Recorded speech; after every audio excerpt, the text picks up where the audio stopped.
Salam əziz dostlar. Salam dostlar. Yeni satışa çıxmış qoşa poz qazanlarından almışıq. Görək bu dəfə nə qədər qazanacağıq.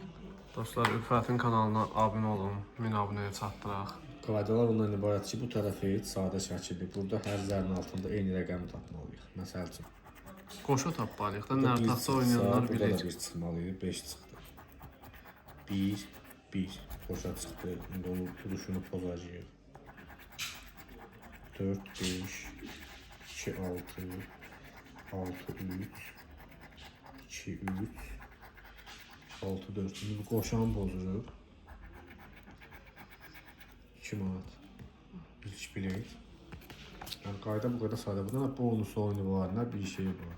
Maksimum uduşda Maksimum 4000. 4000. Ondan da 40 dənədir. Olandan sonra bildiğimdə 5, 4, 6, 4, 1, 2, 2, 1. Bu təzə çıxandan kim nə qədər uduf? İri düşdü. 4000 çıxardanlar varsa şərhdə bizlə paylaşa bilər yorumlarda. Uduşsuz. İkinci bilet də uduşsuz.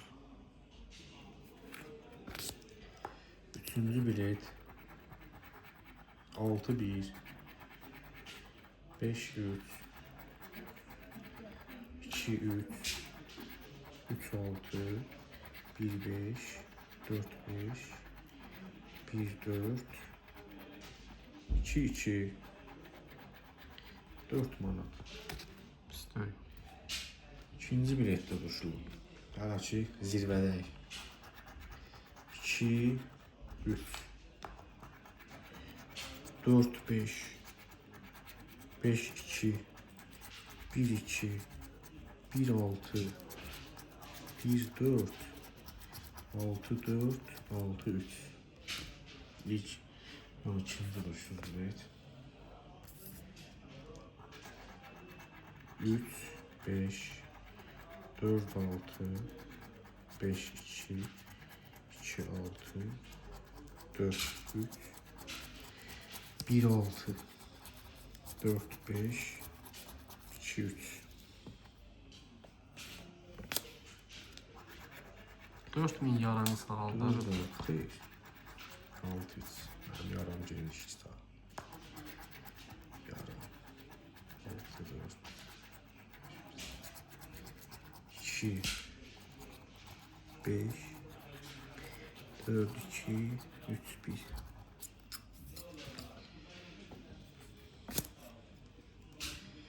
Uduşları pozaq. 10 manat, 4, 400, 40, 40, 100, 4000. 4, 2.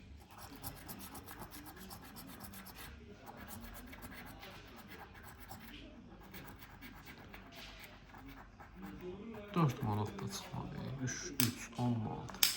Bəli. Gözəl.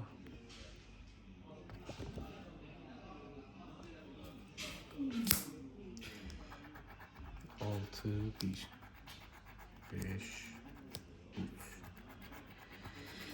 2, 6, 5, 1, 5, 2, 6, 3, 3, 4, 2, 1. 2 kəlmə var, deyir, çıxır gedir. 5, 1, 5, 6, 4, 2, 6, 3, 3, 4,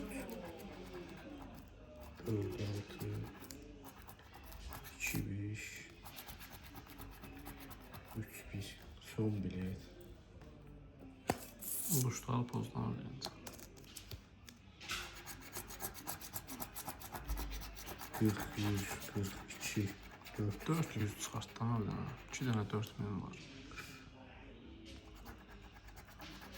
4, 2, 5, 6, 5, 1, 3, 1, 3, 4, 2, 1, 6, 2, 6, 4. Bu da uduşsuz. Cəmi uduş 10 manat, 14, 16. 10 dənə biletə də 20 manat vermişdim. 20'ye 16. Sağ olun dostlar.